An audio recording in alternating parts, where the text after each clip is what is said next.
സുപ്രഭാതത്തിൻ്റെ എല്ലാ പ്രിയപ്പെട്ട പ്രേക്ഷകർക്കും ഞങ്ങളുടെ ചെറിയ പെരുന്നാൾ ആശംസകൾ.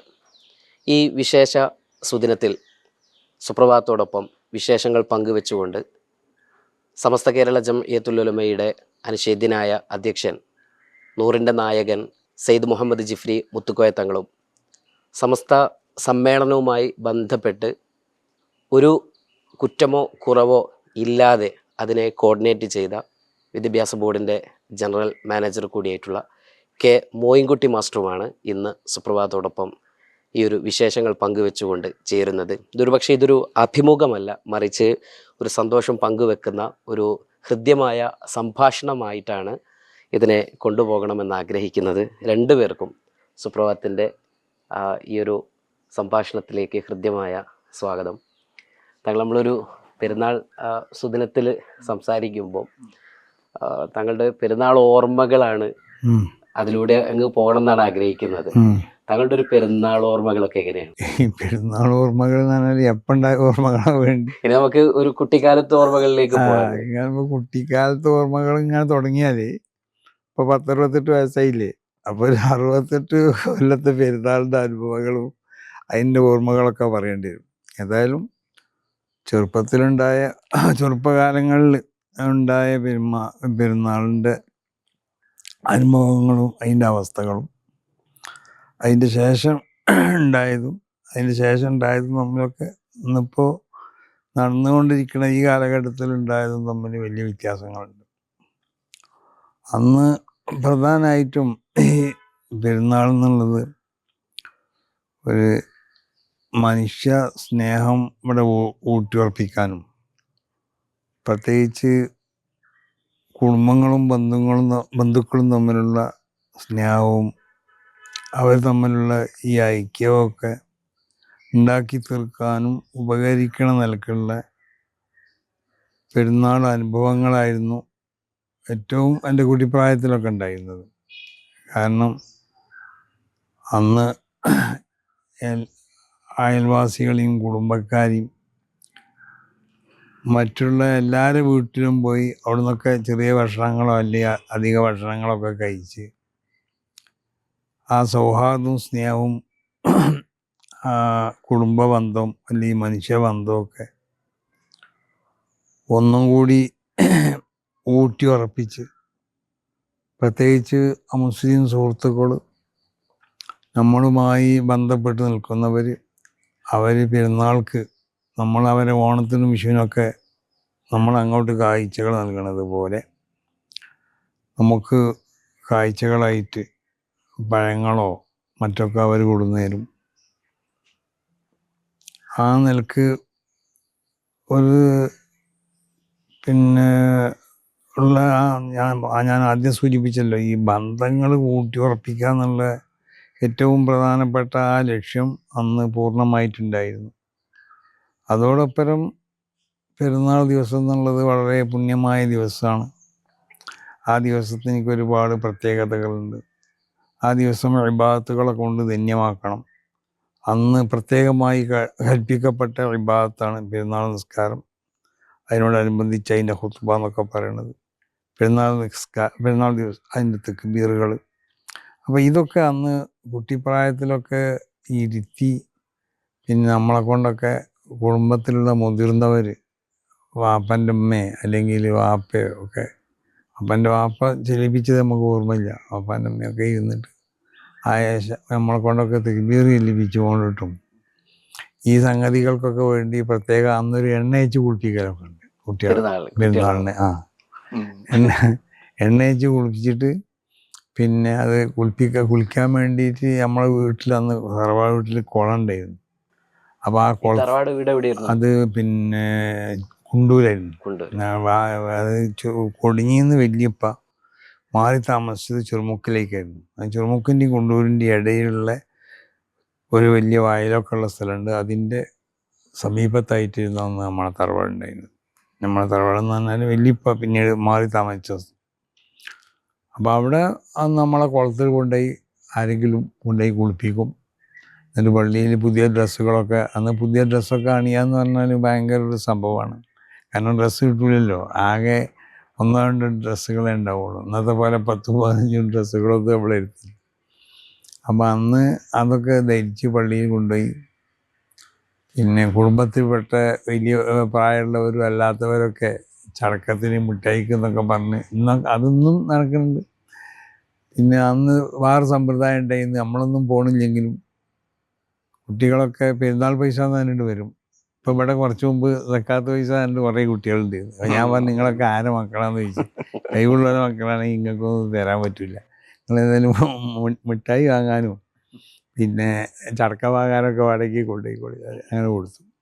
അപ്പോൾ ആ നിലയ്ക്ക് നമ്മളൊന്നും പോയില്ലെങ്കിൽ നമ്മളെ സുഹൃത്തുക്കളൊക്കെ അന്ന് ഇങ്ങനെ എല്ലാ വീടുകളിലും വന്ന് പെരുന്നാൾ പൈസ എന്ന് പറഞ്ഞ് വാങ്ങും. അങ്ങനെ വാങ്ങി കൊണ്ടുപോകണം നമ്മൾ. അത് ആ സ്വഭാവം അറബ് രാജ്യങ്ങളിലൊക്കെ ഉണ്ട്. നമ്മളിവിടെ മാത്രമല്ല, അറബ് രാജ്യങ്ങളിലൊക്കെ ആ സ്വഭാവങ്ങളുണ്ട്. അപ്പോൾ എല്ലാ രാജ്യങ്ങളിലും മൊത്തത്തിൽ കുട്ടികളൊക്കെ പെരുന്നാളിന് വന്ന് പിന്നെ അവർക്ക് എന്തെങ്കിലും ഒരു പൈസയൊക്കെ കൊടുത്ത് അവരെ സന്തോഷിപ്പിച്ച് വിടുന്ന ഒരു സ്വഭാവങ്ങൾ മുമ്പുണ്ടായിരുന്നു. അതൊക്കെ അന്നത്തെ പെരുന്നാളിൻ്റെ ഒരു പ്രത്യേകതയായിരുന്നു. താങ്കളുടെ ഉപ്പയുടെ ഒരു കാലഘട്ടവും ബന്ധമൊക്കെ എങ്ങനെയായിരുന്നു? പിതാവിനെ കുറിച്ച് പിതാവെന്ന് പറഞ്ഞാൽ ഒരു മതത്തിനും രാഷ്ട്രീയത്തിനൊക്കെ വേണ്ടി പ്രവർത്തിക്കുന്ന ഒരാളായിരുന്നു. അതിൻ്റെ ഒരു പ്രാദേശിക നേതാവ് എന്ന് പറയാൻ, അല്ലെങ്കിൽ നിയോജക മണ്ഡല നേതാവ് എന്നൊക്കെ പറയാം. അപ്പോൾ അതിൽ സജീവമായി കൊണ്ടുള്ള പ്രവർത്തനം എന്ന് വാപ്പാക്ക്. അപ്പോൾ നമ്മളെ വീട്ടിലൊക്കെ അന്ന് ഒരുപാട് നമ്മൾ അന്ന് ചെറുമുക്കിലായിരുന്നു താമസം. വാപ്പ കണ്ട് ചെറുമുക്കുമായി താമസിക്കും തറവാടുന്നു. അപ്പോൾ കുറേ ആളുകൾ വരും, പല കേസുകളെ മദ്യങ്ങളുണ്ടാവും, മനസ്സിലായില്ലേ? അങ്ങനെയുള്ളൊരു പിന്നെ ആളായിരുന്നു വാപ്പ. സജീവ രാഷ്ട്രീയത്തിലുണ്ടായിരുന്നു. അതോടുകൂടെ സമസ്ത കേരള ജമിയത്തുൽ ഉലമക്ക് വേണ്ടി പ്രവർത്തിച്ചതിന് അതിൻ്റെ ഒരു നിയോജക മണ്ഡല സ്ഥാനത്തിലൊക്കെ പ്രവർത്തിക്കുന്ന നാട്ടിലെ മദ്രസക്കും പള്ളിക്കൊക്കെ വേണ്ടി പ്രവർത്തിച്ചതിന് ആളായിരുന്നു വാപ്പ എന്നുള്ളത്. നമ്മൾ സമസ്തയുമായി ബന്ധപ്പെട്ട വിഷയങ്ങളിലേക്ക് കൂടി വരുമ്പം ഞാൻ മാഷിലേക്കൊന്ന്, മാഷങ്ങനെ സമസ്തയുടെ വിദ്യാഭ്യാസ ബോർഡ് ജനറൽ മാനേജർ, ഈ സമ്മേളനത്തിൻ്റെ A to Z, അത് ഞാനൊരു അഭിനന്ദനം കൂടി പറയാണ്. കാരണം ഒരെണ്ണയിട്ട യന്ത്രം പോലെ നമ്മുടെ സംഘടനാ സംവിധാനങ്ങളെല്ലാം കൃത്യമായിട്ട് ചലിച്ചൊരു സമ്മേളനം. ഒരു പരാതിയോ ഒരു പ്രശ്നമോ ഈ ഒരു 1.5 വർഷക്കാലം നീണ്ടു നിന്നൊരു പ്രവർത്തനത്തിൽ നമുക്ക് ഉണ്ടായിട്ടില്ല. മാഷിൻ്റെ സംസ്ഥയിലേക്കുള്ളൊരു വരവ് എങ്ങനെയാണ്? സംസ്ഥയിലേക്ക് വരവെന്ന് പറഞ്ഞാൽ, ഞാൻ വിദ്യാർത്ഥിയായി കൊണ്ടിരിക്കുമ്പോൾ തന്നെ SKSF 89 കാലഘട്ടത്തിൽ SKSF രൂപീകരിച്ചു. ആ സന്ദർഭത്തിൽ തന്നെ സമസ്തയിൽ പ്രവർത്തകനായി വന്നു. അങ്ങനെ SKSFൻ്റെ സ്റ്റേറ്റ് ഭാരമായിട്ടുണ്ടായി. അതിനുശേഷം SYSൽ വന്നു. അങ്ങനെ റിട്ടയർഡ് ആണെന്നവരാണ് 2015 സമസ്ത വിദ്യാഭ്യാസ ബോർഡിൻ്റെ മാനേജറായി. അന്ന് ബഹുമാനിയായ കോട്ടുമല ബാപ്പുസ്താദ് അങ്ങനെ പറയുന്നു, മാനേജർ സ്ഥാനത്തേക്ക് വേണമെന്ന് പറഞ്ഞു. അങ്ങനെ ഉസ്താദന്മാരുടെ അഭ്യർത്ഥന മാനിച്ചുകൊണ്ട് അന്ന് മാനേജറായി 10 വർഷം പിന്നിട്ടു. അൽഹംദുലില്ലാ. പിന്നെ ഈ സമ്മേളനത്തിൻ്റെ പ്രത്യേകത സയ്യിദുൽ ഉലമ ഇതിൻ്റെ ചെയർമാനായി ആവശ്യമായിട്ടുള്ള എല്ലാ നിർദ്ദേശങ്ങളും പ്രചോദനം നൽകി. ഇൻഷാ അല്ലാഹ് ഒരു ചരിത്ര സംഭവമായിട്ടുള്ള ആ ഒരു സമ്മേളനത്തിൽ നമ്മളൊക്കെ നമ്മുടേതായ എളിയ സേവനം ചെയ്യാനുള്ള ഒരു അവസരം ഉണ്ടായി. എല്ലാവരും പ്രശംസിക്കപ്പെട്ട ഒരു സമ്മേളനമായിരുന്നു. അതിന് ഒരു കോർഡിനേറ്റർ എന്നുള്ളവർക്ക് സേവനം ചെയ്യാൻ കഴിഞ്ഞതിൽ വലിയൊരു സന്തോഷമുണ്ട്. പ്രത്യേകിച്ച് ഉസ്താദന്മാരുടെ ഒക്കെ നിർദ്ദേശം അനുസരിച്ചുകൊണ്ട് കാര്യങ്ങൾ ചെയ്യാൻ കഴിഞ്ഞു എന്നുള്ളതാണ് എൻ്റെ ഒരു സന്തോഷം. അൽഹംദുലില്ലാ. ഈ 100ാം വാർഷിക സമ്മേളനം നമ്മളൊക്കെ കരുതിയതിനേക്കാൾ വലിയൊരു വിജയമായിട്ട് മാറി. ഇപ്പം ഒരു സമ്മേളനമൊക്കെ കഴിഞ്ഞ് നമ്മൾ ഈ ജനക്കൂട്ടത്തെയും നമ്മുടെ പ്രമേയം അവിടെ തന്നെ കേട്ടെ, 100ാം വാർഷികം നമ്മൾ ഉദ്ദേശിച്ചതിനേക്കാൾ വലിയതായിട്ട് അത് വിജയിച്ചല്ലോ. അതിലിപ്പോൾ മാഷ് പറഞ്ഞല്ലോ, മാഷ് സംസ്ഥയ്ക്ക് വന്നു. പിന്നെ അത് മാത്രമല്ല, മാഷെ പോലത്തെ നമ്മുടെ പ്രവർത്തകരെയും നേതാക്കന്മാരെയും ഒക്കെ ഇഖ്ലാസോട് കൂടിയുള്ള പ്രവർത്തനം, അതാണ് ഇപ്പം നമ്മൾ മനസ്സിലാക്കേണ്ടത്. മാഷ് ഉറക്കം ഊണുമില്ലാതെ പിന്നെ സ്വന്തം ശരീരം മറന്നുകൊണ്ടിട്ട് ആത്മാർത്ഥമായിട്ട് ഓടിച്ചാടി പ്രവർത്തിച്ചിട്ടുണ്ട്. ഇതിന് അങ്ങോട്ടോടി അങ്ങോട്ടോടി, മനസ്സിലായില്ലേ? ഒരുപാട് പ്രയാസങ്ങൾ മാഷ് അനുഭവിച്ചിട്ടുണ്ട് ആ യാത്രയിലൊക്കെ. ശാരീരികമായിട്ടൊക്കെ പ്രയാസങ്ങൾ ഉണ്ടാവുമല്ലോ, ഉറക്കൊഴിച്ച ദിവസങ്ങളൊക്കെ ഉണ്ടാവും. അപ്പോൾ അതൊക്കെ മാഷ് ഈ സംഘടനയോടുള്ള കൂറും പ്രത്യേകിച്ച് അതിൻ്റെ ഒരു ആത്മാർത്ഥതയും അള്ളാഹുവിൻ്റെ വജീഹിന് വേണ്ടി ചെയ്യാന്നുള്ള ഒരു കാര്യം ഉണ്ടായപ്പോൾ അള്ളാഹു സുബ്ഹാനഹു വ തആല അത് വിജയിപ്പിച്ചു കൊടുത്തു. അപ്പോൾ അതേപോലെയുള്ള ഇഖ്ലാസും ആത്മാർത്ഥ്യവും ഒക്കെ നമ്മളെ പണ്ഡിതന്മാർക്കും നമ്മുടെ നമ്മോടൊപ്പം നിൽക്കുന്ന പ്രമുഖരാകുന്ന മറ്റു വ്യക്തിത്വങ്ങളുണ്ടാവും അവർക്ക്. അതായത് നമ്മൾ ഉമറാകുന്നോ അതല്ലെങ്കിൽ പ്രമുഖ വ്യക്തിത്വങ്ങൾ എന്നൊക്കെയാണ് പഴയ സമസ്തൻ്റെ ഇതിൽ അവരെ പറ്റി വിശേഷിപ്പിക്കപ്പെട്ടിട്ടുള്ളത്. അങ്ങനെ നമ്മളെ പഴയ രേഖകളിലൊക്കെ അങ്ങനെയാണുള്ളത്. അങ്ങനത്തെവർക്കൊക്കെ ഉള്ള ആത്മാർത്ഥതയോടെ പിന്നെ അതിൻ്റെ എല്ലാം പുറമെ നമ്മളെ പ്രവർത്തകർ, പ്രത്യേകിച്ച് നമ്മളെ ഉപസംഘടനകൾ, ആ ഉപസംഘടനകൾ പ്രവർത്തിക്കുന്ന പലരും ഇപ്പോൾ വികായാമിനെ പോലത്തെ നമ്മളെ പിന്നെ പ്രവർത്തകർ, ഇവരൊക്കെ വളരെ ഒറ്റ മനസ്സോടു കൂടി പ്രവർത്തിച്ചു. എല്ലാവരും ഒരേ മനസ്സോടു കൂടി, എല്ലാവരെയും ഒരു മനസ്സിലുള്ളത് സമ്മേളനം വിജയിക്കണമെന്ന് മാത്രമായിരുന്നു. അതിനുവേണ്ടി എന്ത് ത്യാഗം ചെയ്യാമെന്ന്. അപ്പോൾ ആ നിലക്ക് പ്രവർത്തിച്ചു. അതോടുകൂടി മാഷ് അതിനെ കോർഡിനേറ്റ് ചെയ്യുകയും ചെയ്തു. ഞാൻ പറഞ്ഞല്ലോ, ആ ഇഖ്ലാസൊക്കെയാണ് ഇതിൻ്റെ വിജയത്തിനുള്ള ഏറ്റവും പ്രധാനമായ കാരണം. ഈ കുറേ കാലം ആളുകൾ എക്സ്പെക്ട് ചെയ്തിരുന്ന ഒരു സംഭവമാണ് ഈ 100ാം വാർഷിക സമ്മേളനം വരാൻ പോകുന്നു.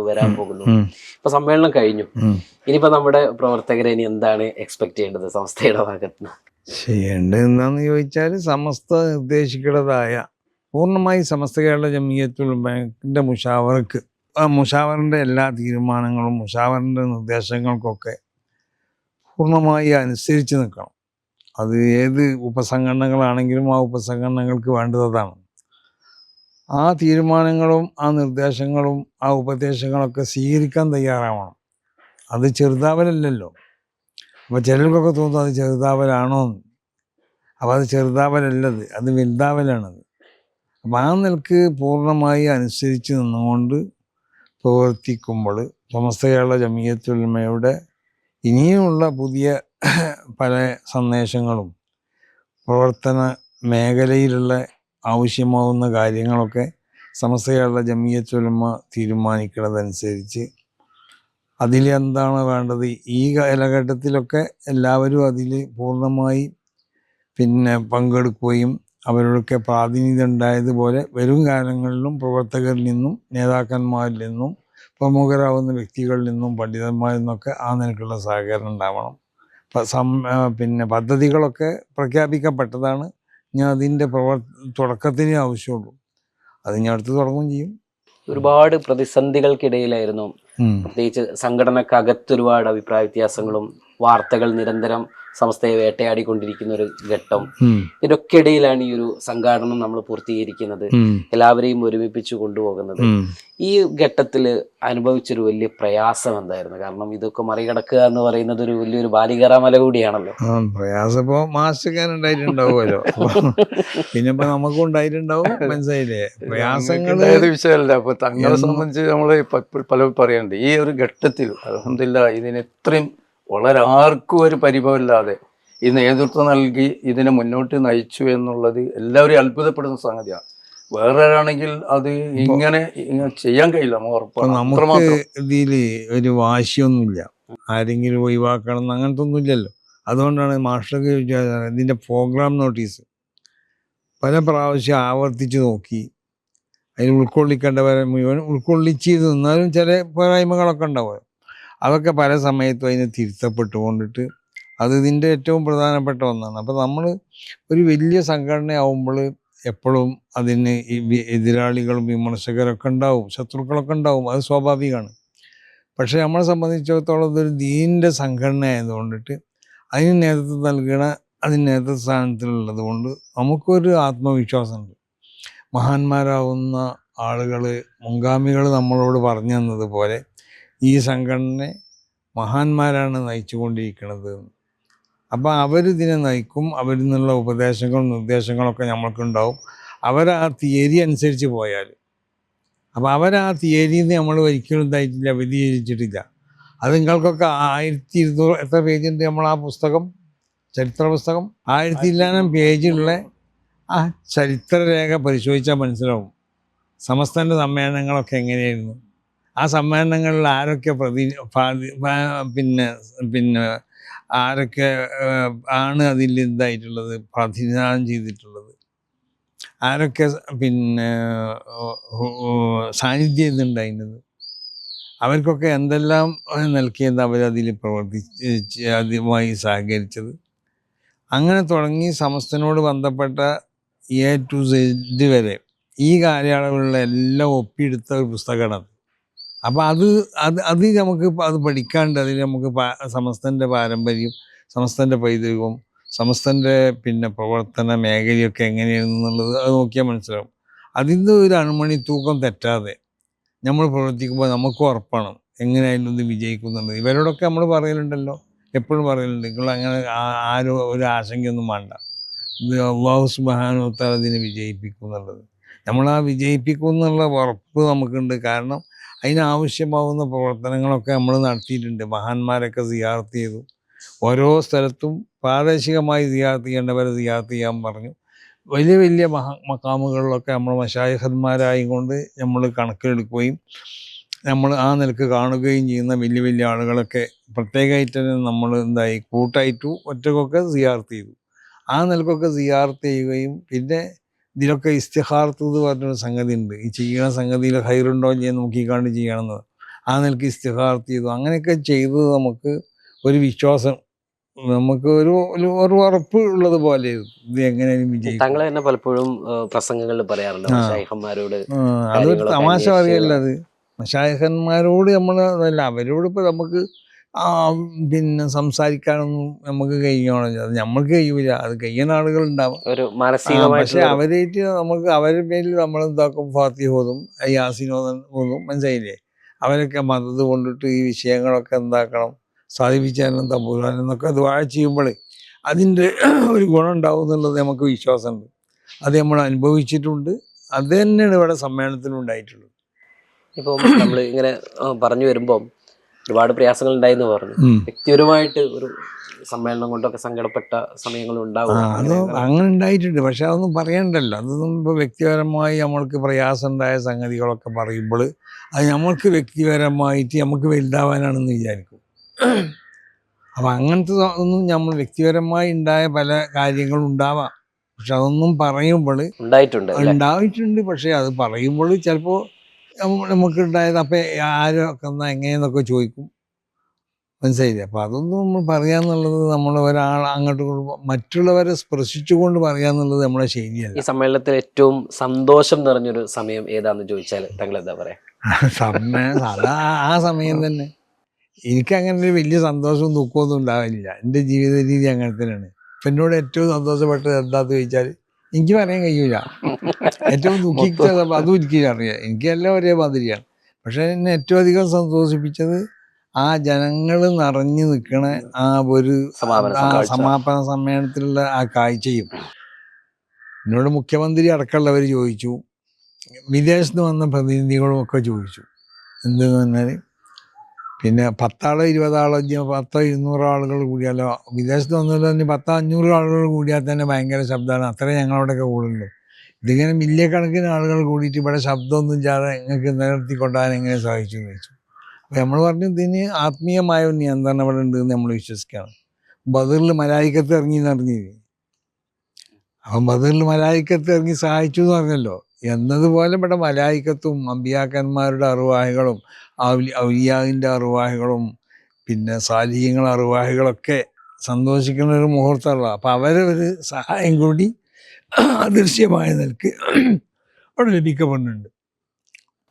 മാഷിനോട് അതേ ചോദ്യം ചോദിച്ചാൽ പ്രയാസപ്പെട്ടതും സന്തോഷം ഉണ്ടായ ഒരു നിമിഷം പറയാൻ പറഞ്ഞാൽ? അല്ല, താങ്കൾ പറഞ്ഞ മാതിരി ഈ സുഖദുഃഖങ്ങൾ പ്രയാസങ്ങൾ എങ്ങനെയാണെങ്കിലും പൊതുപ്രവർത്തനം ഉണ്ടാവുമല്ലോ സ്വാഭാവികമായിട്ടും. അതിപ്പോൾ താങ്കൾ പറഞ്ഞ മാതിരി ഒട്ടേറെ പ്രതിസന്ധി പ്രയാസങ്ങളൊക്കെ സ്വാഭാവികമായിട്ടും ഒരു സംവിധാനത്തിൽ ഉണ്ടാവും.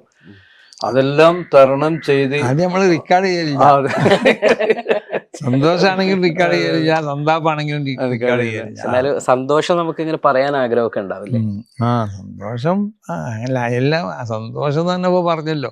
ജനങ്ങൾ തിങ്ങി നിറഞ്ഞു നിൽക്കണ ആ പരാവാരം പോലെ പിന്നെ തിങ്ങി നിൽക്കണ ആ സന്ദർഭം കാണുമ്പോൾ നമ്മൾക്കൊരു മനസ്സ് കുളിർമാവുമല്ലോ. കാരണം നമ്മൾ ചെയ്ത ഒരു അധ്വാനം അല്ലെങ്കിൽ നമ്മളെ ഒരു സേവനം അല്ലെങ്കിൽ നമ്മളൊരു നേതൃത്വം, അതിൻ്റെ ഒരു ഗുണം ഇവിടെ കണ്ടല്ലോ എന്നുള്ളത്. പിന്നെ റാഷിദ്, തങ്ങൾ പലപ്പോഴായിട്ട് ഒരു ബേജാറും വേണ്ട, സമ്മേളനം വിജയിക്കും, ഇത് നമ്മളൊന്നല്ല നിയന്ത്രിക്കുന്നത് ഞങ്ങളോട് ഇങ്ങനെ പറയും. പക്ഷെ നമുക്ക് എന്നാലും ആശങ്ക എങ്ങനെയാവും. അത് പിന്നെ ബോധ്യമാണ്. ഇതൊരു പറയാൻ പറ്റിയ തങ്ങളല്ലാതെ വിചാരിച്ചു കൊടുക്കുന്നത് ഇത് കണ്ടപ്പോഴാണ്. അതെ അതെ. പിന്നെ അൽഹംദുലില്ലാ ആ 33,000 ആൾക്കാർ ക്യാമ്പ്, പൊതുസമ്മേളനം, നമ്മളെ എക്സ്പോ, 2-3 നടന്ന വേദിയില് എല്ലാം എന്താ അറിയില്ല. മെച്ചം. അതെ അതെ. ഇപ്പൊ ഇന്നലെ വിദേശത്ത് നിന്ന് ഒരു പത്രപ്രതി, എൻ്റെ ഒരു കൂടെ പഠിപ്പിച്ച ടീച്ചർ ഭർത്താവാണ്, ഒരു സെബാസ്റ്റ്യൻ എന്ന് പറഞ്ഞു. അയാൾ ഇന്നലെ രാത്രി വിളിച്ച് പറഞ്ഞു, ഞാൻ ലൈവായി കണ്ടു സമ്മേളനം, എങ്ങനെ ഇത് കഴിയുന്നു ഈ സമ്മേളനം എങ്ങനെ? അയാൾ ഇന്നലെ രാത്രി ചോദിച്ചാ. എല്ലാവരും ചോദിക്കണം. എല്ലാവരും അതിൻ്റെ ആ ഇതുണ്ടല്ലോ, ആ അച്ചടക്കവും. ഒരു ശബ്ദമില്ലല്ലോ അവിടെ, ജനങ്ങൾ ശബ്ദം ഉണ്ടാക്കിയൊന്നുമില്ല. അപ്പൊ ബാഹ്യമായതല്ലാത്ത ഒരു നിയന്ത്രണം. ചെറിയൊരു പേടിയൊക്കെ ഉണ്ടായിരുന്നില്ലേ? കാരണം ഈ കുനിയ ചെറിയൊരു സ്ഥലമാണ്, എന്തെങ്കിലും ഇൻസിഡന്റ് എന്തെങ്കിലും നടക്കുമോ, അതൊക്കെ നിയമപാലകർ വരെ പേടിച്ച സംഗതിയാണ്. പോലീസുകാർ പറഞ്ഞിരുന്നു, അവർക്കൊക്കെ ആശങ്കയായി, അപകടം സംഭവിക്കും, തിരക്ക് കൂടിയോണ്ടുള്ള പ്രശ്നങ്ങൾ. ഒരുപാട് അനുഭവങ്ങളുണ്ടല്ലോ വിവിധ സമ്മേളനങ്ങൾ വന്നിട്ടുള്ള. വിവിധ സമ്മേളനങ്ങൾ, തമിഴ്നാട്ടിലെ വിജയുടെ ഒക്കെ റാലിയൊക്കെ അല്ല, ഒരു 1000 ആള് കൂടി ഇവിടെ ഒരു പാട്ടുകാര കൂടി അവിടെ 1000 ആൾ കൂടി കൊടുത്ത് അവിടെ ഭയങ്കര കാസർഗോഡ്. അതുപോലെ ഈ സമ്മേളനത്തിലേക്ക് ഉള്ള ഒരു വരവ് അറിയിക്കലായിരുന്നു നമ്മുടെ ഏറ്റവും പ്രധാനപ്പെട്ട സന്ദേശയാത്ര. അത് നമ്മളൊക്കെ അതിൽ പങ്കെടുത്ത ആളുകൾ എന്നുള്ള നിലക്ക് നമ്മളൊക്കെ ഇപ്പോഴും അതിനൊരു എക്സൈറ്റ്മെന്റ് ഇപ്പോഴും വിട്ടത് എങ്ങനെ നടന്നു എന്നുള്ളിടത്താണ് നമ്മളൊക്കെ ഉള്ളത്. ഈ ഒന്നാമത് വളരെ ഉറക്കം, ആ സ്ഥിരാംഗങ്ങളൊക്കെ കുറവായിരിക്കും. പ്രത്യേകിച്ച് നിങ്ങളൊക്കെ ആകുമ്പം കുറച്ചുകൂടി ഉത്തരവാദിത്തമുള്ളതുകൊണ്ട് ഞങ്ങളൊക്കെ ഉറങ്ങുന്നതിലും കുറച്ചുകൂടി കഴിഞ്ഞിട്ടേ നിങ്ങൾക്ക് ഉറങ്ങാൻ പറ്റുള്ളൂ. ഇതൊക്കെ എങ്ങനെയായിരുന്നു മാനേജ് ചെയ്തത്? ആ യാത്രയെ നമ്മൾ എങ്ങനെയാണ് വിലയിരുത്തുന്നത്? എനിക്ക് പിന്നെ അതിലൊരു ക്ഷീണം ഉണ്ടായിട്ടില്ല. ഞാൻ പിന്നെ വർക്കൊക്കെ തന്നെ കറക്റ്റ് ഉറങ്ങായിട്ടുണ്ട്. പിന്നെ നമുക്ക് ആ താളം തെറ്റുമ്പോ അല്ല, അതൊന്നും ഇല്ല. അത് പിന്നെ എന്ന് പറഞ്ഞാൽ എല്ലാവരും പറയണത് എന്താന്ന് വെച്ചാൽ, നമ്മളെ യാത്രയുള്ള എല്ലാവർക്കും യാത്രയിൽ പ്രത്യേക ഒരു ഊർജ്ജം എന്നാണ് അങ്ങനെ എല്ലാവരും പറഞ്ഞത്. ഞാൻ പ്രായമുള്ള കുറേ ആളുകളൊക്കെ ആയി, തങ്ങന്മാരും ഉസ്താദന്മാരൊക്കെ ഉണ്ട്. ഓരൊക്കെ ശ്രദ്ധിക്കണം എന്നൊക്കെ പറയുമ്പോൾ അവർ പറഞ്ഞു, ഞങ്ങൾക്കൊന്നുമില്ല, നിങ്ങൾ ശ്രദ്ധിക്കണം എന്ന് പറയണ്ട, ഞങ്ങൾക്കൊന്നുമില്ല. അപ്പം അവർക്ക് എല്ലാവർക്കും എന്താണെന്ന് പറഞ്ഞാൽ, ഇപ്പം നമ്മളെ സംബന്ധിച്ചിടത്തോളം ഓരോ സ്വീകരണങ്ങൾ കാണുമ്പോഴും ഒരു സ്വീകരണം മറ്റൊന്നിനും മെച്ചപ്പെട്ടുകൊണ്ടാണല്ലോ. ഇപ്പോൾ ഉച്ചയായ സമയത്ത് വരെ പല സ്ഥലങ്ങളിലും സ്വീകരണങ്ങൾ. അവിടെയൊക്കെ ആളുകളെ ഈ പെരുപ്പും ആളുകളെ സമീപനം, ആളുകൾക്കുള്ള ഇതിനോടുള്ള ഒരു പ്രത്യേകമാവുന്ന ബഹുമാനവും ആദരവൊക്കെ കാണുമ്പോൾ നമ്മൾ മനസ്സിലാക്കണം എന്താണെന്ന് പറഞ്ഞാൽ, ഈ സംഘടന അത്രമാത്രം ജനങ്ങളുടെ ഹൃദയത്തിലേക്ക് അല്ലാഹു സുബ്ഹാനഹു വ തആല ഒരു മനുഷ്യനെ സ്നേഹിച്ചു കഴിഞ്ഞാൽ, അപ്പോൾ മനുഷ്യനെന്ന് മാത്രമല്ല ഒരു സംഘടനയെ സ്നേഹിച്ചാലും അങ്ങനെ തന്നെയാണ്. അള്ളാഹു ജിബ്രീൽ അലൈഹി സ്വലാത്തു വസ്സലാമിനെ വിളിച്ചു പറയുന്ന, ജിബ്രീലെ നീ ഈ മനുഷ്യനെ സ്നേഹിക്കണം. മനുഷ്യനെ അല്ല, ഇനി സംഘടന സ്നേഹിച്ചാലും അങ്ങനെ തന്നെയാണ്. ഹദീസിൻ്റെ താല്പര്യം അങ്ങനെയാണ്. മനുഷ്യൻ ഹദീസിൽ പറഞ്ഞിട്ടുണ്ടെങ്കിലും, ഒരു വ്യക്തി എന്ന് ഹദീസിൽ പറഞ്ഞിട്ടുണ്ടെങ്കിലും, വ്യക്തി മാത്രമല്ല ഒരു സംഘടനയാണെങ്കിലും അങ്ങനെ തന്നെയാണ്. അപ്പോൾ ആ സംഘടന എന്താവും എന്ന് പറഞ്ഞാൽ, അല്ലാഹു സുബ്ഹാനഹു വ തആല ജിബ്രീലിനോട് പറയും, നീയും ആ സംഘടനയെ സ്നേഹിക്കണം. ഹദീസിലുള്ളത് വ്യക്തിയെ പറ്റിയാണ്. പിന്നെ ജിബ്രീൽ അലൈഹി സ്വലാത്തു വസ്സലാമിനോട് വിളിച്ചു പറയാൻ പറയും വാനലോകത്തുള്ളവരോട്, ഇതാ അള്ളാഹ് ഈ സംഘടനനെ അല്ലെങ്കിൽ അള്ളാഹ് ഈ വ്യക്തിനെ സ്നേഹിച്ചിട്ടുണ്ട്, അതുകൊണ്ട് നിങ്ങളും ഈ വ്യക്തിനെ സ്നേഹിക്കണം എന്നതുപോലെ ഈ ഹദീസ് നമുക്ക് മനസ്സിലാക്കാം. സംഘടനയെ സ്നേഹിച്ചു കഴിഞ്ഞാൽ ആ സംഘടനയെ ജിബ്രീലിനോട് സ്നേഹിക്കാൻ പറയും. അതുമാത്രമല്ല, വാനലോകത്തും മറ്റുള്ള മുഖദ്ദസ്തായ അർവാഹികളോടൊക്കെ വിളിച്ചു പറയാൻ പറയും. ഏത്? ഇതാ അള്ളാഹ് സ്നേഹിച്ചിട്ടുണ്ട്, ഞാൻ സ്നേഹിച്ചിട്ടുണ്ട്, അതുകൊണ്ട് നിങ്ങളും സ്നേഹിക്കണം. സുമ്മ യുളഉൽ ഖബൂൽ ഫിൽ അർദ്, പിന്നെ ആ വ്യക്തിക്ക് അല്ലാഹു സുബ്ഹാനഹു വ തആല ഭൂമിയിൽ വലിയ അംഗീകാരം ഉണ്ടാക്കിക്കൊടുക്കും എന്നതുപോലെ സമസ്തയുള്ള ജമിയത്തുൽ ഉലമ എന്ന് പറഞ്ഞ ഈ സംഘടന, ഈ ഹദീസിൽ നിന്ന് എന്ത് മനസ്സിലാക്കാമെന്ന് ചോദിച്ചാൽ, സംഘടനയും സ്നേഹിക്കുമ്പോഴും ഇങ്ങനെ തന്നെയാണ് ഉണ്ടാവുക. അപ്പോൾ സമസ്തയുള്ള ജമിയത്തുൽ ഉലമ എന്ന് പറഞ്ഞ വലിയ മഹാന്മാർ സ്ഥാപിച്ച, അവരിവിടെ രൂപീകരിച്ച് അവർ പ്രവർത്തിച്ച് അവരുടെ എല്ലാവിധ മദതുകളുള്ള ഒരു സംഘടനയാണ്. അള്ളാഹുവിൻ്റെ സഹായം എപ്പോഴും അതിൻ്റെ പിന്നിലുണ്ടാവും. അപ്പോൾ ഈ സംഘടനയെ സംബന്ധിച്ച് ആ നിലക്കുള്ള ഒരു ബഹുമാനവും ആദരവും ഒക്കെ ജനങ്ങളുടെ ഹൃദയത്തിൽ അള്ളാഹു ഉണ്ടാക്കി കൊടുത്തിട്ടുണ്ട്. മനസ്സിലായില്ലേ? അപ്പോൾ അതുകൊണ്ടാണ് ആരിതിനെ എങ്ങനെ പരാജയപ്പെടുത്താൻ നോക്കിയാലും ഞങ്ങളിതിനെ പരാജയപ്പെടുത്താൻ സമ്മതിക്കൂല എന്ന് മഹാന്മാരെ പ്രത്യേകമാവുന്ന ഒരു സന്ദേശമാണ് ആ യാത്രയിലൊക്കെ നമ്മൾ കണ്ടത്, യാത്രയിലും സമ്മേളനത്തിലൊക്കെ. ഈ സമസ്ത എന്ന് പറയുന്നൊരു വികാരം 100 വർഷങ്ങൾക്ക് മുല്ലക്കോയ തങ്ങളുടെ കാലം മുതൽ നമ്മുടെ പിതാക്കന്മാരുടെയൊക്കെ കാരണവന്മാരുടെയൊക്കെ കാലത്തൊക്കെ ഉണ്ട്. പക്ഷെ ഇപ്പം പല തരത്തിലുള്ള കാലഘട്ടം മാറുകയാണ്, ജനറേഷൻ മാറുകയാണ്, ആളുകളുടെ ടേസ്റ്റുകൾ മാറുകയാണ്. യുവാക്കള്, കുട്ടികള് ഇവരൊക്കെ പലതിൻ്റെയും പിറകെ പോയിക്കൊണ്ടിരിക്കുന്ന ഒരു കാലം.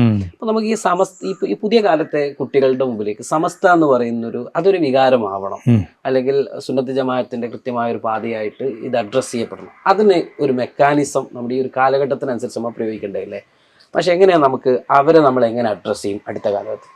അത് സമസ്ത കാലാകാലങ്ങളിൽ ചെയ്തു വരുന്ന ഒരു പ്രവർത്തനമാണ്. അതാത് കാലത്ത് ജനങ്ങളെ ഹിദായത്തിലേക്ക് ക്ഷണിക്കാൻ വേണ്ടി ആ കാലഘട്ടത്തിന് യോജിച്ചുള്ള പ്രവർത്തനങ്ങൾ അത് എന്താണോ എന്നുള്ള സമസ്ത ചെയ്തുകൊണ്ടിരിക്കുന്നുണ്ട്. അതിൻ്റെ പരിണിത ഫലം തന്നെയാണ് 100ാം വാർഷികം ആഘോഷമായി ജനങ്ങൾ സമസ്തയോടൊപ്പം നിന്ന് എന്നുള്ളത്.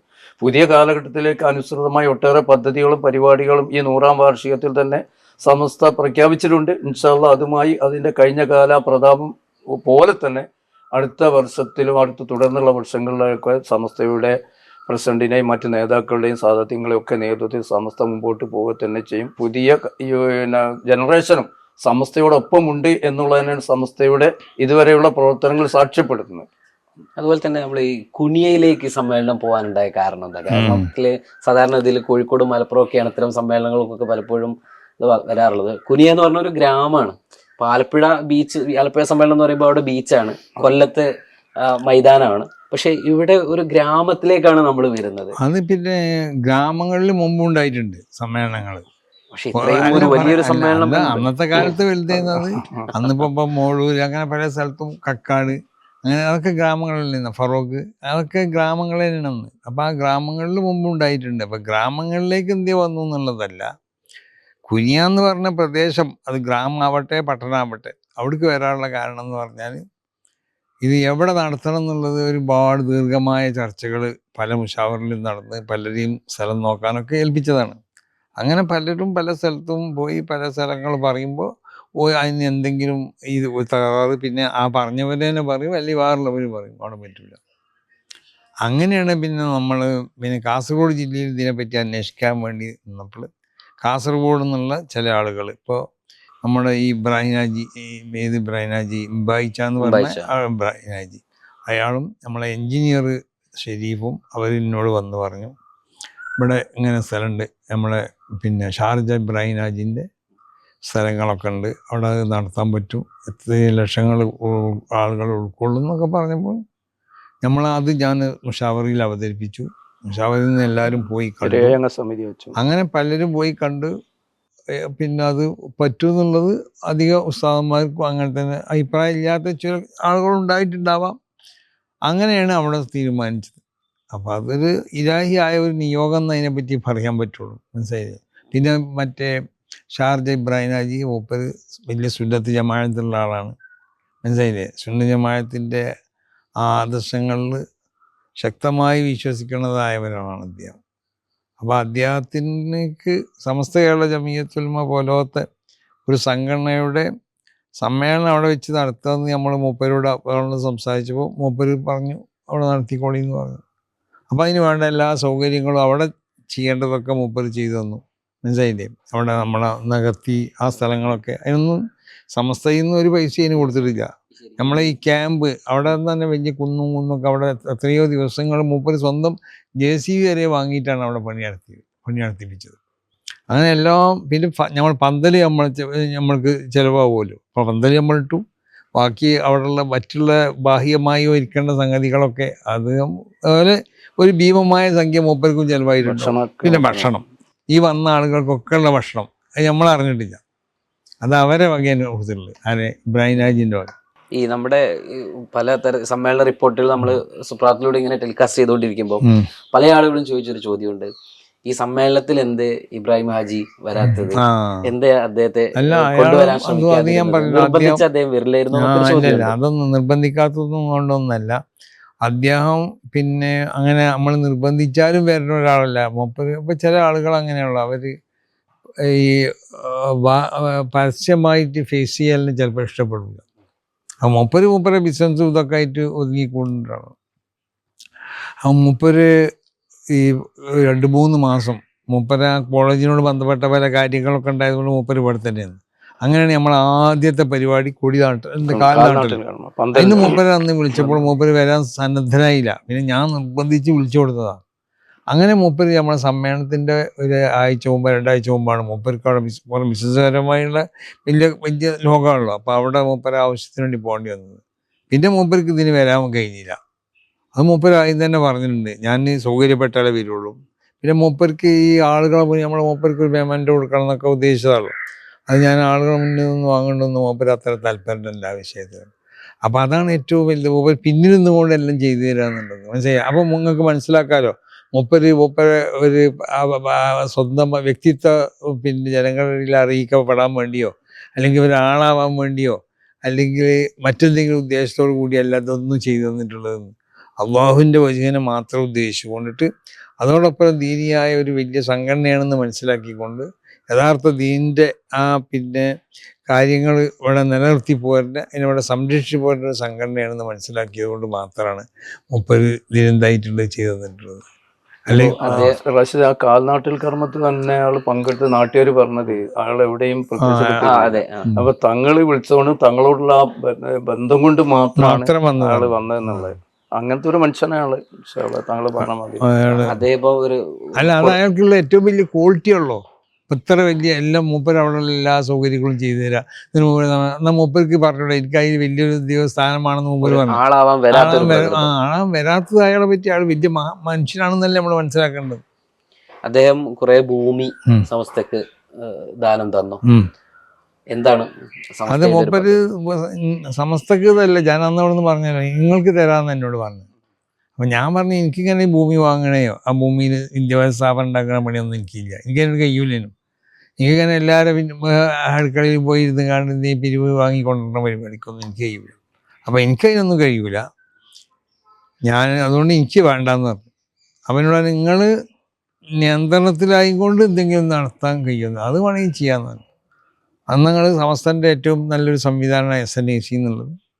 അതെനിക്കൊരു ആസ്ഥാനത്തിന് വേണ്ടി നമ്മൾ സ്ഥലം നോക്കിക്കൊണ്ട് നടക്കുകയാണ്. അത് നിങ്ങളെ നാട്ടിൽ തന്നെ ആയിക്കോട്ടെ, നിങ്ങൾ തന്നാളി എന്ന് പറഞ്ഞു.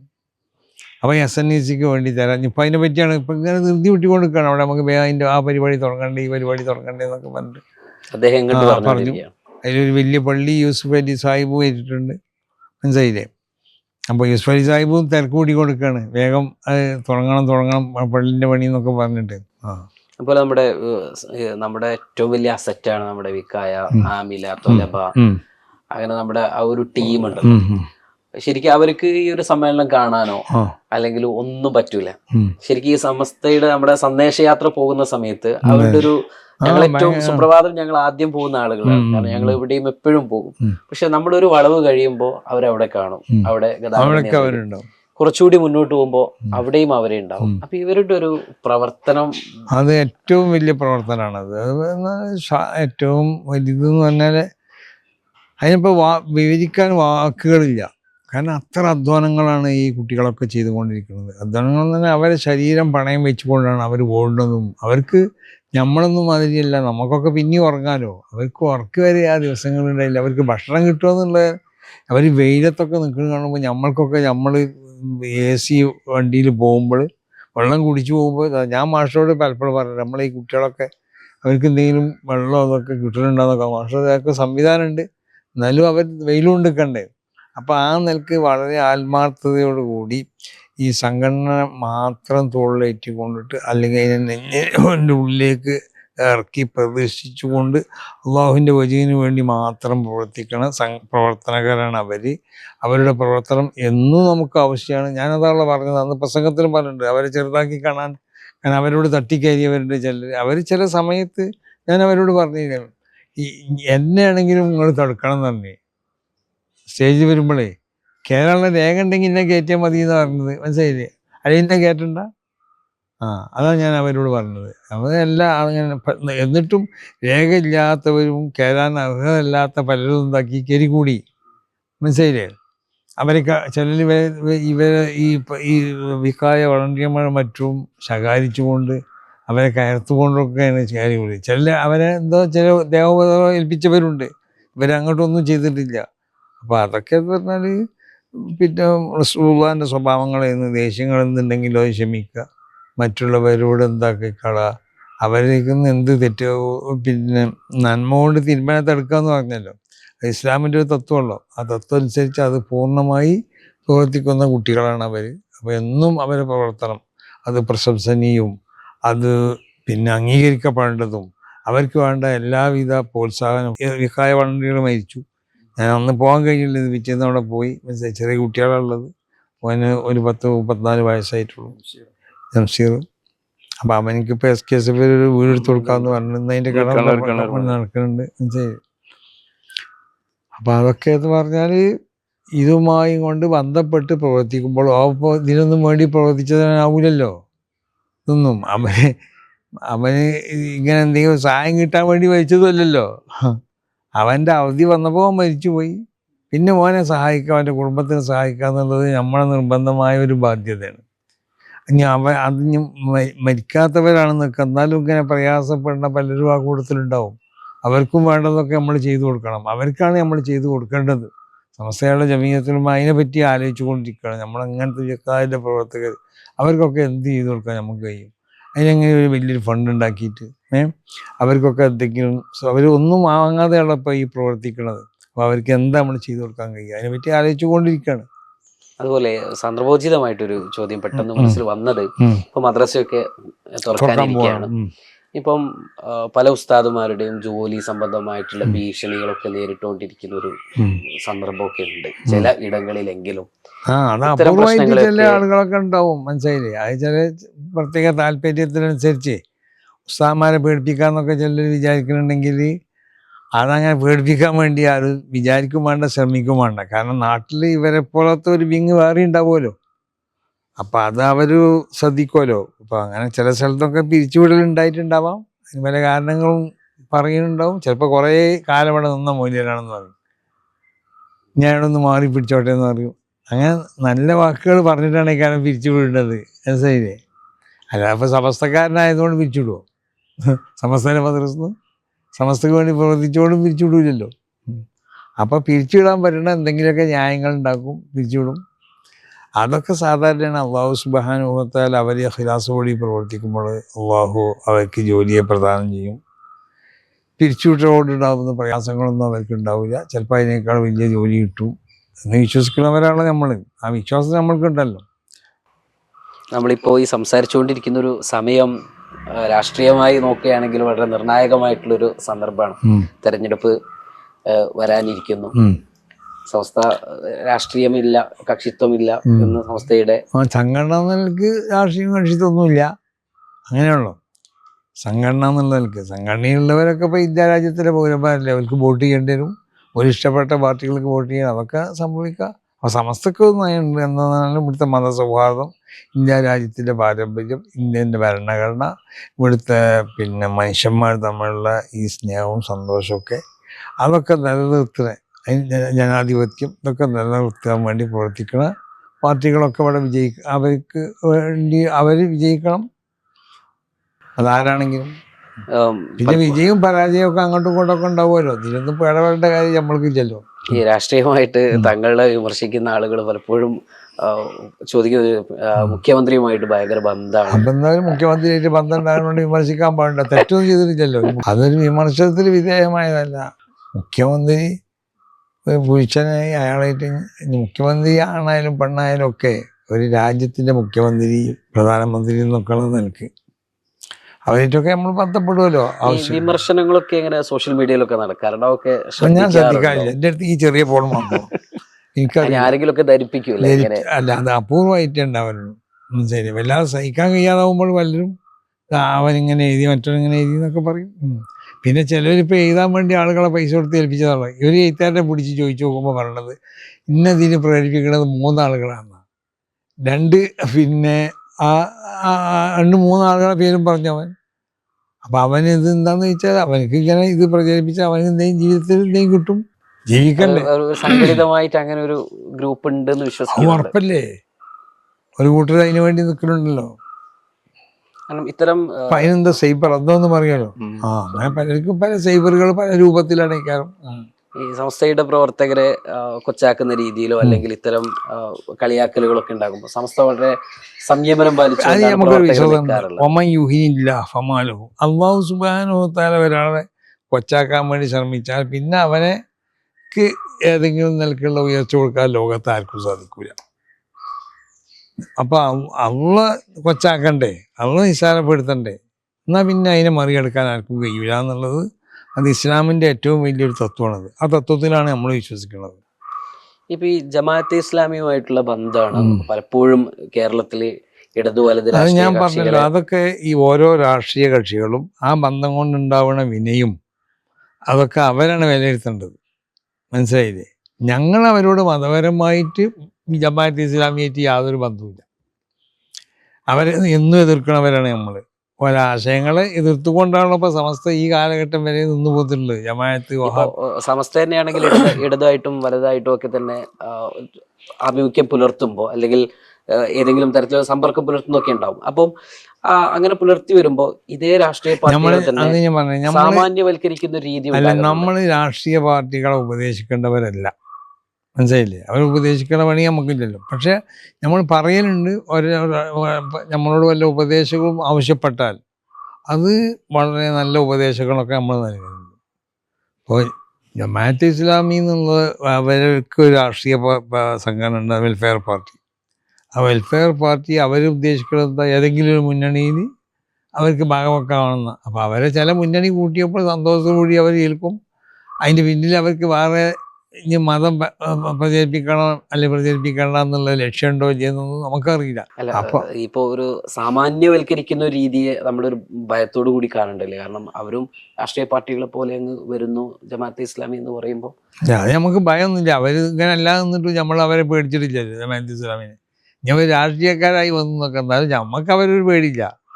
അല്ല, ഈ മുഖ്യധാര പാർട്ടികളൊക്കെ ഇങ്ങനെ പാർട്ടികൾ ബഹുമാനിച്ചാൽ അവർക്ക് ഞാൻ പറഞ്ഞല്ലോ, അതിന്റെ ഗുണം ഉണ്ടെങ്കിൽ അവർക്ക് അനുഭവിക്കാം, അതിന്റെ ദോഷം ഉണ്ടെങ്കിൽ അതും അനുഭവിക്കാം.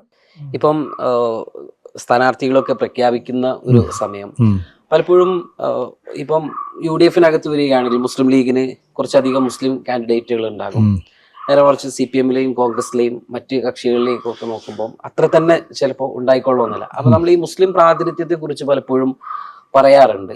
അപ്പം മുസ്ലിം വിഭാഗത്തിൽ നിന്ന് ആരെങ്കിലും ഇത്തരം ഒരു ആവശ്യം ഉന്നയിച്ചാൽ അതിന് അത്തരം ഒരു ചർച്ചയ്ക്ക് ഇടം കൊടുക്കാതെ അടിച്ചമർത്തുകയും, എന്നാൽ NSS പോലെ SNDP പോലെ അതുപോലെ ക്രിസ്ത്യൻ സഭകളാവട്ടെ അവരൊക്കെ കൃത്യമായിട്ട് ഞങ്ങളുടെ ഇന്ന മണ്ഡലത്തിൽ ഞങ്ങളുടെ ആളെ വേണം എന്ന് പറയുകയും അല്ല, അവരെ നയമല്ലല്ലോ നമുക്കുള്ളത്, സമസ്തക്കുള്ളത്. ഇപ്പം ഇവിടുത്തെ NSS-ന്റെ മറ്റൊരു നയമല്ലല്ലോ.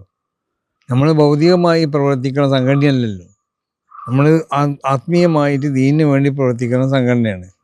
പിന്നെ സ്ഥാനാർത്ഥികളെ നിർത്തുന്നതിലൊക്കെ എന്ന് പറഞ്ഞാൽ അത് ഓരോ പാർട്ടിക്കും ആ പാർട്ടിൻ്റെതായ നയങ്ങളുണ്ടാവും.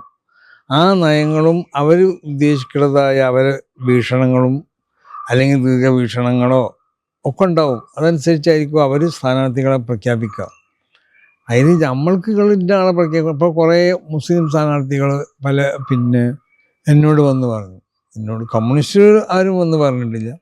എന്നോട് കുറേ കോൺഗ്രസിൻ്റെ ഒക്കെ പല മുസ്ലിങ്ങൾ വന്ന് പറഞ്ഞു. ഞാൻ കോൺഗ്രസിൻ്റെ നേതാക്കന്മാരോട് ഞാൻ പറഞ്ഞു, ഞാൻ നിങ്ങളെ നിർത്തണം എന്ന് പറയില്ല എന്ന് പറഞ്ഞു.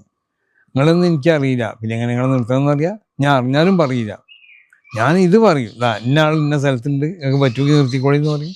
അല്ലെ ഞാൻ പറഞ്ഞ് നിർത്തി നിങ്ങൾ തോറ്റാൽ എൻ്റെ നിരക്കല്ലേ കാരണം അതെനിക്കാവില്ല എന്ന് പറയും. ഇനിയിപ്പോ സ്ഥാനാർത്ഥികളൊക്കെ താങ്കളെ കാണാൻ വരുന്നത് അതെപ്പോ കണ്ടല്ലോ, ഇപ്പൊ വന്നല്ലോ ഒരാള്, അങ്ങനെ എല്ലാവരും കാണാൻ വരും. അത് സ്വാഭാവികമാണ്, അതൊക്കെ നല്ലതാണ്. ഈ 100ാം വാർഷിക സമ്മേളനത്തിൽ സുന്നി ഐക്യത്തെ കുറിച്ച് താങ്കളൊരു പ്രഖ്യാപനം നടത്തി. അത് ഞാൻ നടത്തിയ സമസ്തന്റെ ഒരു തീരുമാനമാണത്. സമസ്തന്റെ മുഷാവറയിലുള്ള തീരുമാനമാണ്.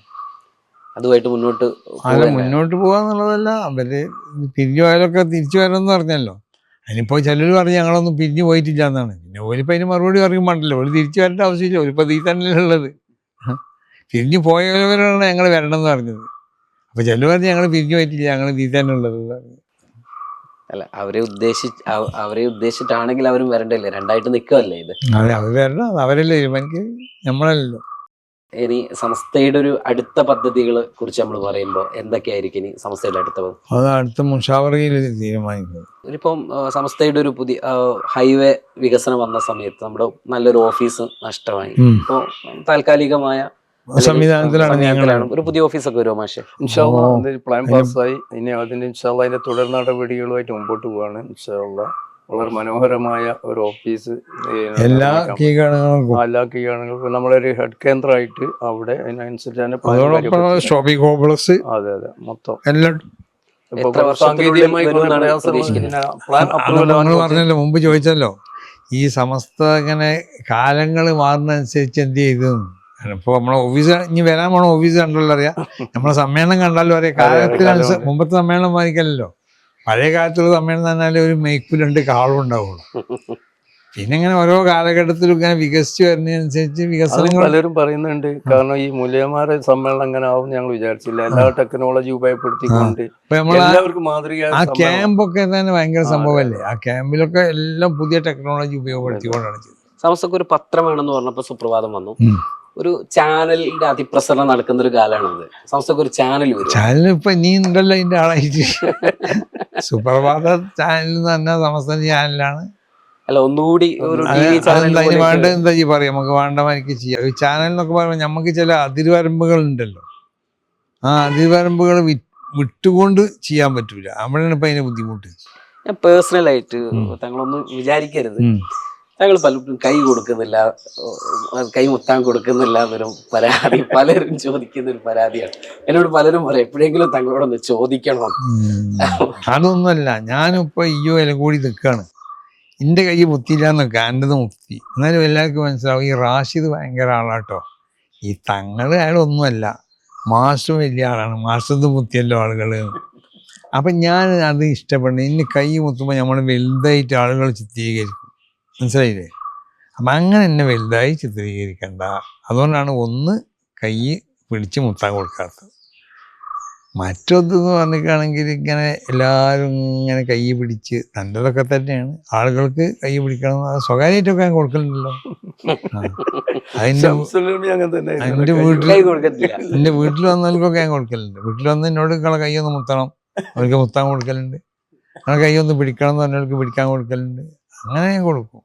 അത് പരസ്യമായിട്ട് നമുക്ക് ചെയ്യാൻ കഴിയില്ല.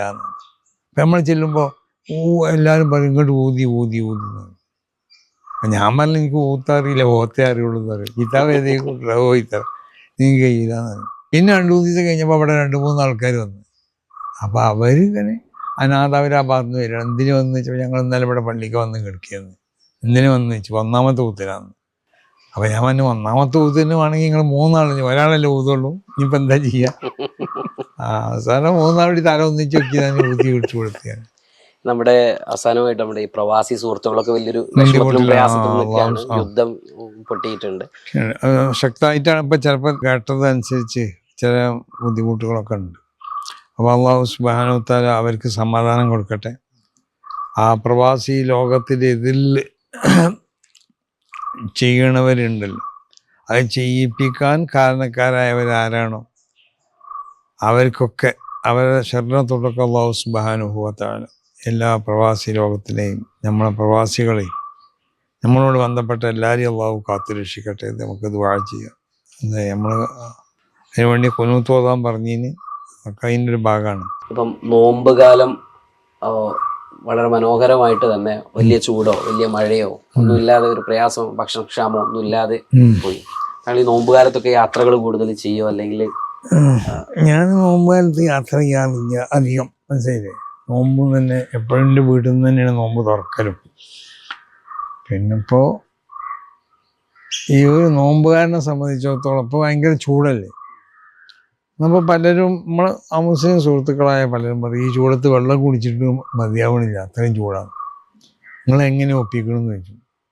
നമ്മൾ മുസ്ലിങ്ങൾ നോമ്പ് പറ്റുകൊണ്ട് അത് അള്ളാഹു സുബ്ഹാനഹു വ തആലൻ്റെയും ആ നോമ്പുകാരൻ്റെ ഇടയിലുള്ള ഒരു ഇബാദത്താണ് നോമ്പ് എന്നുള്ളത്. അതായത് ഒരാൾക്ക് അവൻ നോമ്പുകാരനാണോ അല്ലേ എന്നുള്ളത് മറ്റൊരാൾക്ക് മനസ്സിലാക്കാൻ കഴിയില്ല, അന്നേക്കുള്ള ഒരു സംഗതിയുള്ളൂ. അപ്പോൾ അതിൽ പൂർണ്ണമായും ആത്മാർത്ഥത ഉണ്ടാവും എന്നുള്ളതാണ്. അള്ളാഹു ഇഖ്ലാസോടുകൂടിയായിരിക്കും ചെയ്യുന്നത്. അപ്പോൾ അള്ളാഹു സുബ്ഹാനഹു വ തആലയുടെ ഭാഗത്തു നിന്നുള്ള പ്രത്യേകമാവുന്ന ഒരു സഹായം ഏത് നോമ്പുകാരനെ സംബന്ധിച്ചിടത്തോളം ഉണ്ടാവും. അപ്പോൾ അവനക്ക് ആ നോമ്പിൻ്റെ ഹരം, ആ നോമ്പ് കാരണമായി അവനക്ക് കിട്ടാൻ പോകുന്നതായ പ്രതിഫലങ്ങൾ, ആ പ്രതിഫലങ്ങളും അതിൻ്റെ സൗന്ദര്യവും അതിൻ്റെ സൗരഭ്യമൊക്കെ മനസ്സിലാക്കുമ്പോൾ അതിലേക്ക് അവൻ ആകർഷനായി. അപ്പോൾ ഈ വരുന്നതായ പ്രയാസങ്ങളൊന്നും അവന് അറിയില്ല. അങ്ങനെയുള്ള നമ്മളിപ്പോൾ ഒരു പ്രധാന ഒരു സംഭവം ഉദ്ദേശിച്ച് പോവുകയാണെങ്കിൽ വഴിയിലുണ്ടാകുന്ന തടസ്സങ്ങളൊന്നും നമുക്ക് തടസ്സങ്ങളായി തോന്നില്ല. ഒരു കക്കാൻ പോണവൻ, അവൻ കക്കാൻ പോകുമ്പോൾ അവൻ ഇരുട്ടത്തൊക്കെ ചാടി പോകും, അവിടെ പാമ്പുണ്ടാവും, മുള്ളുണ്ടാവും, ഇതൊന്നും അവന് പ്രശ്നമാവില്ല. അവൻ ലക്ഷ്യം കക്കാൻ വേണ്ടി അവിടെ എത്തണമെന്നാണ്. എന്നതുപോലെയാണ് നോമ്പ് കൊടുക്കുന്ന ഒരാൾ അള്ളാഹുവിൻ്റെ വജീനെ മാത്രം ഉദ്ദേശിച്ചു കൊണ്ടിട്ട് അള്ളാഹു അവനും തമ്മിലുള്ള പ്രത്യേകമാവുന്നതായ ഒരു ബന്ധമാണ് ഈ നോമ്പ് കൊണ്ട് ഉണ്ടാക്കി തീർക്കുന്നത്. അത് മറ്റൊരാൾ അറിയുന്നില്ല. ഈ ഒരു ഉദ്ദേശത്തോടു കൂടി അവന് വേണ്ടി ഒരാൾ നോമ്പ് നോറ്റ് കഴിഞ്ഞാൽ അതിന്മേൽ ലഭിക്കപ്പെടുന്നതായ പ്രതിഫലങ്ങളുണ്ടല്ലോ, അത് അവൻ കേട്ട് ആസ്വദിച്ചിട്ടുണ്ടാവും, കണ്ടാസ്വദിച്ചിട്ടില്ലെങ്കിൽ. ചിലർക്ക് അത് കണ്ടാസ്വദിക്കാനും കഴിയും. ആ നൽകപ്പെടുന്ന സംഗതികൾ കണ്ടാസ്വദിച്ചവനക്ക് ഭയങ്കര സംഭവമായിരിക്കും. അവന് പിന്നെ ഇതിന്ന് വിടണില്ല, കാരണം ഒക്കെ കാണില്ലേ, അവിടെ കിട്ടാൻ പോണ എല്ലാ ഇതിനെ. മറിച്ച് കേട്ട് ആസ്വദിച്ചവരും അതിലൊരു ഹരവൻ കൂടിയിട്ടുണ്ടാവും. അപ്പം അവൻ്റെ ശ്രദ്ധ അതിലാണ് നിൽക്കണം, അത് വരട്ടെ. അപ്പോൾ അവനക്ക് പ്രയാസങ്ങൾ അതിലുണ്ടാവില്ല. അപ്പോൾ നോമ്പിലുണ്ടാക്കിയ ഈ വിശുദ്ധിയും ഈ ആത്മീയ ശുദ്ധിയും ഈ ആത്മാവിനിക്ക് പ്രത്യേകം ലഭിക്കപ്പെട്ട ഈ ഊർജമൊക്കെ അത് പൂർണ്ണമായിട്ട് സംഭരിച്ചു കൊണ്ടിട്ട് അതിനടുത്ത നോമ്പ് വരെ നിലനിർത്താൻ വേണ്ടി നമ്മൾ ശ്രമിക്കണം. അതാണ് നോമ്പ് മറ്റവരോട് പറയാനുള്ളത്. അങ്ങനെ പെരുന്നാളിൽ പ്രവേശിക്കുക. പിന്നെ പെരുന്നാളിന് അത് ആ ദിവസത്തിന് വലിയ ബഹുമാനമുള്ള ദിവസമാണ്, വലിയ ആദരവുള്ള ദിവസമാണ്. അതിൻ്റെ ആദരവ് ബഹുമാനത്തോടു കൂടി അതിനെ പിന്നെ അതുമായി അതിനെ സമീപിക്കാനും ആ ദിവസങ്ങളിൽ ഇടപെടാനൊക്കെ ഓരോരുത്തരും ശ്രമിക്കണം. അത് അനാവശ്യമാവുന്ന മറ്റ് മത്സ്യത്ത് ദോഷങ്ങളിൽ ഉപയോഗപ്പെടുത്തരുത് ആ ദിവസത്തിനെ. അതിനെ നമ്മൾ പ്രത്യേകം ശ്രദ്ധിക്കണം. അല്ലാഹു സുബ്ഹാനഹു വ തആല ആ നിലക്ക് നോമ്പ് അനുഷ്ഠിച്ച് പെരുന്നാളിനെ ആദരിക്കപ്പെടേണ്ടതുപോലെ ആദരിച്ച് എല്ലാ നിലക്കുള്ള വിശുദ്ധിയും കൈവരിക്കാൻ അല്ലാഹു നമുക്കൊക്കെ തൗഫീഖ് ചെയ്യട്ടെ. ഈ പെരുന്നാൾ ദിനത്തിൽ എല്ലാവർക്കും എല്ലാവിധ പെരുന്നാൾ ആശംസകളും ഞാൻ രേഖപ്പെടുത്തുന്നു. എല്ലാ ജനങ്ങൾക്കും, മുസ്ലിങ്ങൾക്കും മുസ്ലിങ്ങളല്ലാത്ത മറ്റുള്ളതായ എല്ലാ മതസ്ഥർക്കും ഇവിടെയുള്ള എല്ലാ മനുഷ്യർക്കും പെരുന്നാളിൻ്റെ ആശംസകൾ അർപ്പിക്കുന്നത്. പെരുന്നാളിൻ്റെ ആ ഗുണം അത് നമുക്കൊക്കെ ആസ്വദിക്കാനും അത് ഉപയോഗപ്പെടുത്തിക്കൊണ്ട് സുഖത്തിൽ പ്രവേശിക്കാനൊക്കെ അല്ലാഹു നമുക്ക് തൗഫീഖ് ചെയ്യട്ടെ. ഏതായാലും ഇത്രയും സമയം വളരെ സവിസ്തരം നമ്മോട് സംസാരിച്ചത് സമസ്ത കേരള ജമിയത്തുൽ ഉലമയുടെ അധ്യക്ഷൻ സയ്യിദ് മുഹമ്മദ് ജിഫ്രി മുത്തുക്കോയ തങ്ങളും മോയിൻകുട്ടി മാസ്റ്ററുമാണ്. രണ്ടുപേർക്കും ഒരുപാട് നന്ദി.